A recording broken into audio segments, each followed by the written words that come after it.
Samsung Galaxy A55 5G unboxing and first impressions.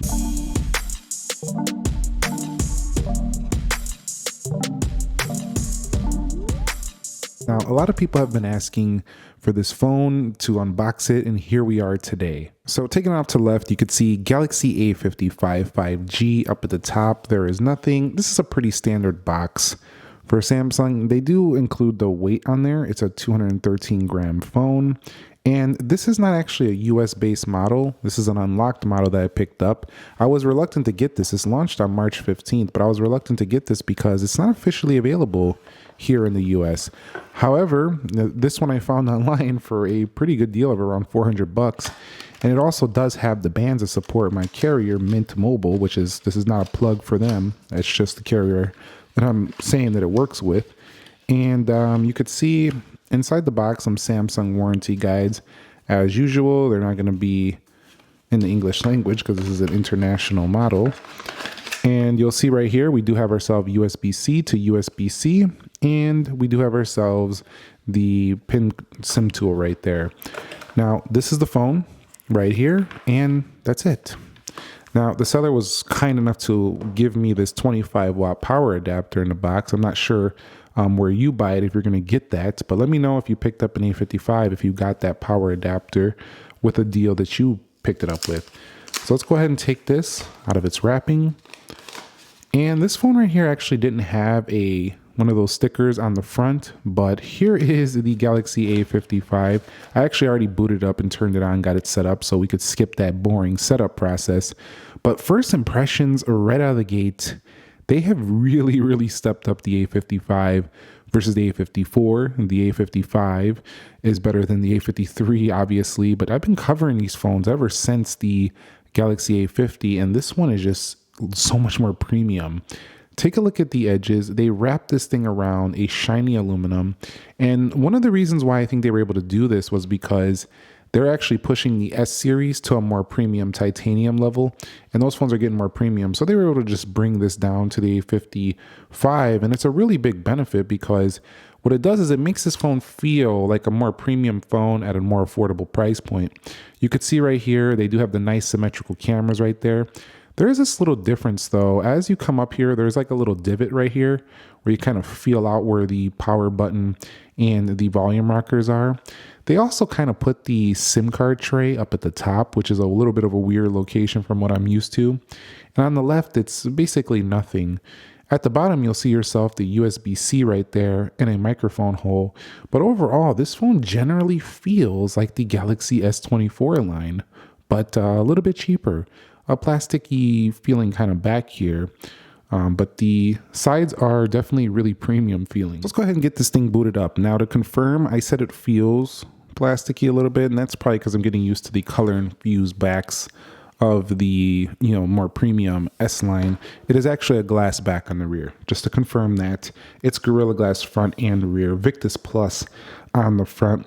This also has a proper IP rating of IP67. We also have a 6.6 inch display here. This is the Super AMOLED variety. It is only 1080, but at the same time, 390 pixels per inch. So I don't think anybody's going to be complaining. So we're now in the Galaxy A55, and on my first impressions, big display. That's the first thing I noticed. A big kind of feel, a premium big kind of phone. So if you like smaller phones, the A series is 6.6 inches across that display. That's pretty large.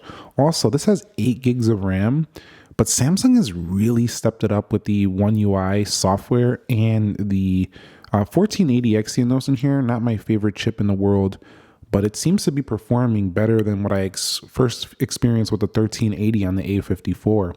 So I've been very happy so far with this one. And just the way it performs for daily use has been more optimized. It just feels better than ever before, which is a really good thing. I'm not saying this is the fastest phone out there. I still ran into a couple stutters already, but it's pretty decent.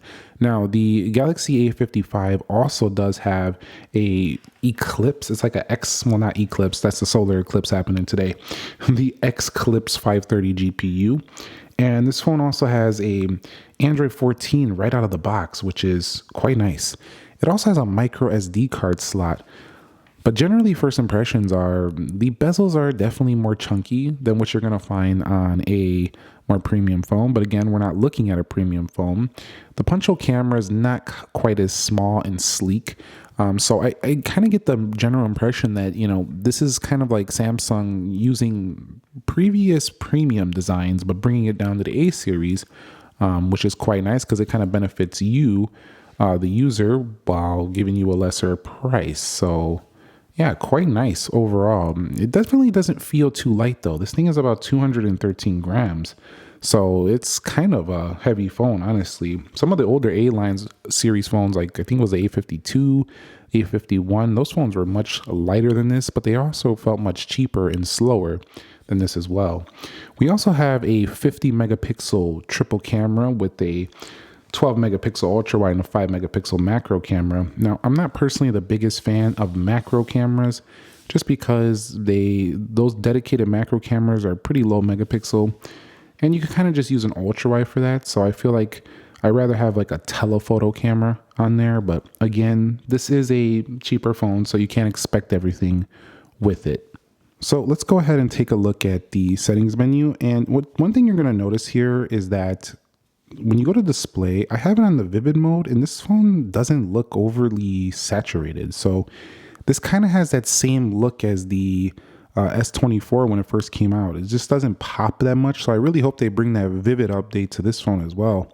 Even with the vivid mode on, this phone doesn't look overly saturated. So they kind of did that with the A series this year as well. So if you love those more punchy colors, the A54 actually looks more punchy than this one.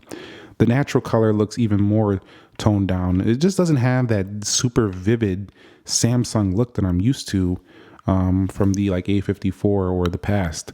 It's kind of good for comfort and comfortable eye experience, but it's not really got that vivid look that a lot of people love. So I hope they bring that update down to this A series that really enhanced the S series line this year for me. Also, if you scroll down and you look at advanced features, you're not going to find the advanced intelligence features in here or the AI enhancements to this phone. Now, they still have some AI stuff you can do with the camera, I believe, and also you can just download ChatGPT or the Bing search copilot, and you can go ahead and get some AI stuff. That's pretty much on all phones, but built-in AI is not very prevalent here, and that could be a big downfall for people who are really considering this phone. Generally scrolling through and feeling out the actual performance though, again, the 120 hertz kind of embarrasses even phones like the iPhone 15 on this phone for much less money. So I really love the 120 hertz, but I think the optimizations they've been doing to the animations as well as the One UI has just been making this phone feel much smoother. You can see as I'm generally kind of opening apps here, I am a fan of this A55 so far. I was not a fan of the performance on the A54. It was really choppy out of the gate.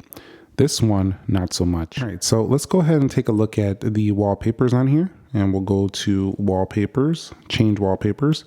You're also going to notice in the wallpaper section, there's no AI wallpapers because it doesn't support the AI features just yet. Also, the featured wallpapers are not that plentiful, so they added like one. And you could see some of these wallpapers in here are actually the past wallpapers from the previous A series phones from years ago. Also, you have the graphical, but with the One UI, you can go ahead and kind of do your own customizations. You also do get those nice lock screen enhancements. So here we go here. You can kind of move the clock around. You get all of those nice little lock screen enhancements with the clock where you can kind of change it however you want. And you can show weather information, stuff like that. So there's a lot you can do with customization. That's still here. I also downloaded the good lock features. And of course, you do have the Galaxy Store built in. You also have Samsung TV Plus for free. So there is ads in there, but you can watch some TV shows if you want to do that on this phone. So that's pretty neat touch right here. And then just speaking a little on the battery, this is a 5,000 milliamp hour battery in a phone that doesn't really require, too much processing power. So I think this battery is going to be pretty insane. Give me a little while with it. I'll give you a full review later. But Wi-Fi 6, Bluetooth 5.3. What are some of the cons? Well, you're going to get a USB-C. This is a 2.1, so it's not going to be the 3.1 of the faster phones. less RAM, less storage, but this is surprisingly a micro SD card expanding phone. So you can actually add your own storage. Classic Samsung right there. Kind of annoying that they only give it to the A line, but I can't even get the micro SD on the more premium phone, which I would probably need it more for as I'm doing video on the more premium phone. And before we do the comparison to some other phones and wrap this up, I want to show you the camera. So you can see right here, 50 megapixels. You can go to 12 megapixels. You're saying, well, Nick, bro, that's all nice and dandy. What's the problem with it then for this price? Well, the problem is that they don't give you UHD 60 on a phone that costs nearly $500. That annoys me. Some phones don't give you that at this price either, but come on, UHD 60 has been out forever at this point. So that should be there. 8K can stay reserved for the premium phones, but we don't even have UHD 60.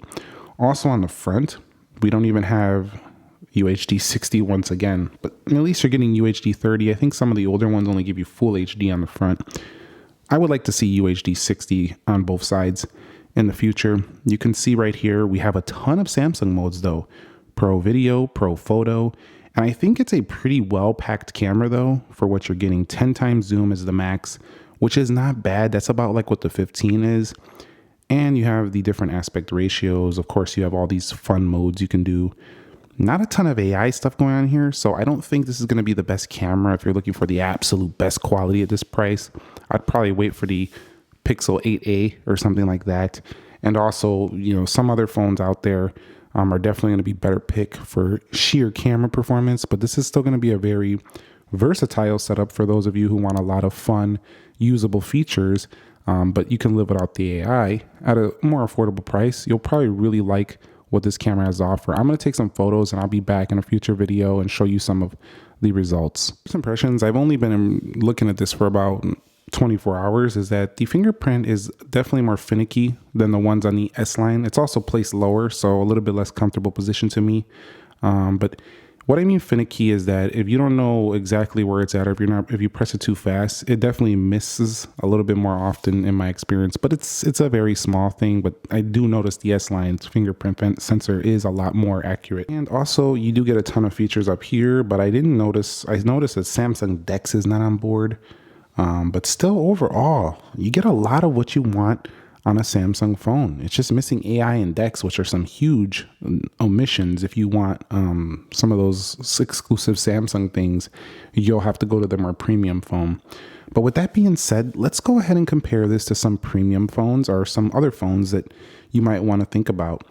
So if you had the Galaxy A54 and you're considering upgrading, not only does this look like a bigger phone, it also feels way more premium. At the same time, I've been noticing that the corners are a little sharp with this new aluminum build. Kind of reminds me of like the iPhone 12 series. But overall, while it does have generally a similar design to the A54, it's bigger, more bold, more premium. It is a nice update from this phone. This phone downright just feels budget compared to the A55. They've taken this to the next level with the aluminum body, the bigger design. Overall, it just feels like they went to the next level over the A54. Comparing this to something more similar, I would say, is like the S24 Plus. While the S24 Plus is the premium version, thinner bezels, the overall nicer phone, it kind of has a S24 Plus budget feel. That's kind of how it feels. It's a cheaper S24 Plus. And the S24 Plus is one of the sweet spots of the Samsung S line. So this is a great option compared to that if you want to save money. One of the most important comparisons between these, I'm going to do soon, so stay tuned for this, is the Nothing Phone 2a. These are much closer in price. The Nothing Phone 2a is a little cheaper, but definitely the Nothing Phone 2a, while the unique design with its plastic build around the edges feels cheaper than the A55. Also has dual camera setup. Samsung has a triple. However, Nothing Phone takes some pretty darn nice photos. This is a really good comparison here. But honestly, I think the Samsung feels nicer in the hand, but the Nothing is super unique, so it has its thing going for it too. Compared to a regular S24, that's a much more compact phone right there, as you can see. More premium AI features, better camera, but a definitely more compact phone. But look how much phone you can get here compared to this for less money. Just something to keep in mind. But again, there's sacrifices there for sure. And then how about the OnePlus 12R? Arguably a better value than the Samsung A55 is the OnePlus 12R, more premium chip, curved edges. It also does have a really good camera system. Kind of reminds me a lot of this, like it's a more of a budget camera system. But this is a good comparison right here. I feel like the 12R versus the A55. 12R is slightly more money, but they're close in price. They're not too far away. And not really close in comparison, but I just wanted to show you this to show you Apple's offering of a 15 Plus. The Samsung phone actually looks similarly premium as a 15 Plus, but also gives you a smoother display, about the same size screen there, 120 hertz, 60 hertz over here. And while this color infused glass feels nicer on the 15 Plus overall, you know, this is a really solid option by comparison to a lot of the phones on the market. So I think it's representing a pretty good value on the A55 on my first impressions. So wrapping up my first thoughts on this phone, this is a detailed first thoughts. We talked a lot of specs on here.